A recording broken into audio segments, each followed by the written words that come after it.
Passing the Spatula by Parrish.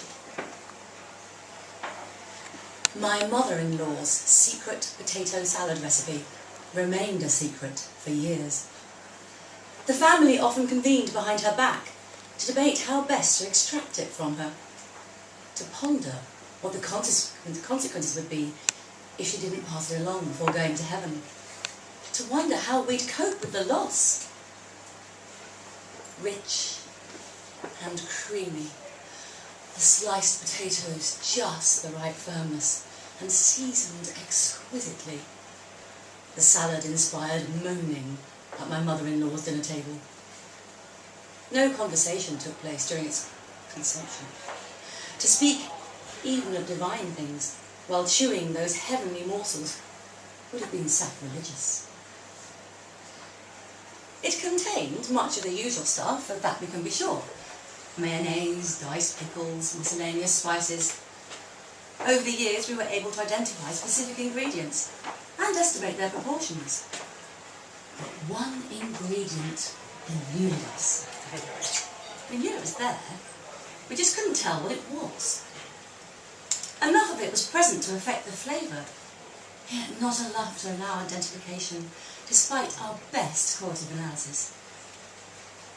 My mother-in-law's secret recipe had a secret ingredient. It lent an ethereal quality, rooted admittedly in the tangible, the earthly, yet it was sublime, otherworldly. We placed it on our tongues, we closed our eyes, we moaned. We never could figure out what it was. We had to discover it. We hired lawyers, but none was able to find a potato salad recipe inheritance statute on their books. We submitted samples to chemical laboratories. Once, we invited the family priest to dinner, so he might taste the dish. But all he could suggest afterwards, while still in rapture from the experience, was that we torture the woman for the recipe. The church has lots of experience in these matters, he assured us. My husband is my mother-in-law's oldest child, the apple of her eye. The love between them is inviolable. We turned to him, thinking perhaps an appeal to emotion would do the job. After an hour behind closed doors with his mother, during which we heard pleading and sobbing, and what sounded disconcertingly like the mournful cries of a wounded bear, my husband emerged, his face flushed and lips quivering, and suggested we follow the priest's advice. Rat the bitch. We tried tricking my mother-in-law into thinking she had only hours to live. We dressed up in white sheets, masquerading as ghosts of meals yet to come, and haunted her bedroom. We recruited a distant cousin to pretend to be a cookbook author, willing to pay millions for the recipe. Nothing worked. My mother-in-law only smiled wanly at our efforts and kept her cussed mouth shut.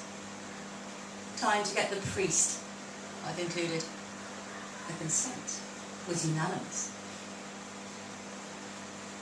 But my mother-in-law is wise. Aren't they all? She knew the time had come to select a potato salad recipe heir, or else face the rack. I confess that after having suffered years of frustrated longing, I was hoping she'd opt for the latter. That is, until I found out her selection was me. It was a balmy autumn day. The call was ordinary.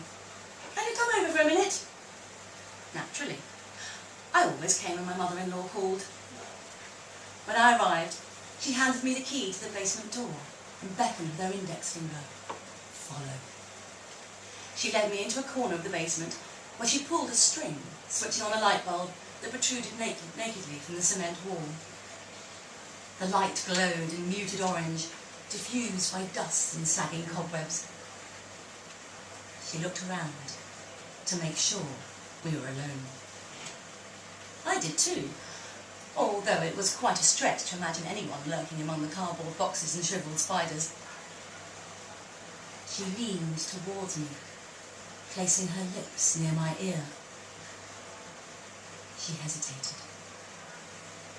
I stood motionless, my pulse rising. A solemn silence enveloped the space around us. She whispered a solitary word. The secret ingredient. At first, I was stunned. What originality, I thought. What genius. The great poets of centuries past would be stricken dumb by its bold freshness, its novelty, its virtuosity. Few people before me had experienced such enlightenment. Nicholas Copernicus, when he discovered his heliocentric theory, William Shakespeare, when he penned Hamlet, Michael Douglas, when he saw Catherine Zeta-Jones naked for the first time. I dropped to my knees and gave thanks to my mother-in-law, to my parents for the selfish debauchery that spawned me, to Plato's realm of ideas, where my mother-in-law's potato salad surely represents the ideal of all potato salad in the vulgar terrestrial domain. The recipe will survive multiple iterations of the Big Bang and every scientific revolution to come. When 19th century physicists postulated the ether, wrong though they were, they unwittingly constructed a medium, an affirmation, a metaphysical stamp of approval for the perpetuation of my mother-in-law's potato salad. Oh, I was humbled, speechless. Had a switch been at hand, I would have flagellated myself in compliant and docile subjugation to the great vortex from which everything sprang. My mother-in-law tapped me on the shoulder. I looked up. She was handing me a spatula, a symbol of the transfer of sacred knowledge. I took hold of it and wept. I understood my responsibilities as the anointed one. I vowed never to let my family down. They're treating me with newfound respect these days. When I enter a room, groups part and all eyes turn to me. The air is thick with reverence. I'm even getting curtsies from the younger girls. I let them hold my coat. We're planning a gathering this weekend. The bustle of preparation pleases me.